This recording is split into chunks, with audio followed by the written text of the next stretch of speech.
கோலம். ஒரு ஆச்சரியமான செய்தி.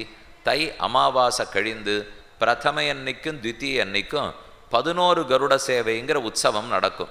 அந்த 11 கருட சேவையும் இந்த மணிமாட கோவிலில் தான் நடக்கும். இங்கே தான் ஒவ்வொரு பெருமாளுக்கும் கருடனோடு இருக்கிறதுக்கு இடம் விட்டு வச்சிருக்கா. எல்லா பெருமாளும் இங்கே எழுந்துருள்வார்கள். இவர்களை மங்களாசாசனம் பண்ணுறதுக்கு திருமங்கையாழ்வாரும் எழுந்துருள்வார்.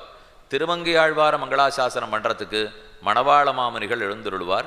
இத்தனை பேரோட சேர்த்து நக்கிற தை மாச அமாவாசை உற்சவம் 11 கருட சேவை உற்சவம். அவசியம் பக்தர்கள் சேவிக்க வேண்டிய உற்சவம். ஆறான்னு சேவிக்கலை இது வரைக்கும்னா வர்ற தை அமாவாசையை குறித்து வச்சுருங்க. வேற எங்கேயும் எதுக்கும் போவாண்டாம். கண்டிப்பாக திருநாங்கூருக்கு போய் அமாவாசைக்கு மறுநாள் அமாவாசை ராத்திரி போயிட்டேன்னா கூட எல்லா பெருமாளையும் ஒரு இடத்துல கருடோத்சவத்தோட சேவிச்சு நடலாம். ருத்ரனுக்கு பிரம்மஹத்தி தோஷம் ஏற்பட அதை போக்கிக் கொள்ளுவதற்காகத்தான் இங்கு வந்தார். 11 உருவத்தோடே பெருமானை நோக்கி தவம் புரிந்தார். அப்போ அவருக்கு காட்சி கொடுக்கணுங்கிறதுக்காக பெருமாள் இங்கே தான் முதல்ல அவர் காட்சி கொடுத்தார். இவர் நாராயண பெருமாள், பதரிகாசிரமத்து பெருமாள்.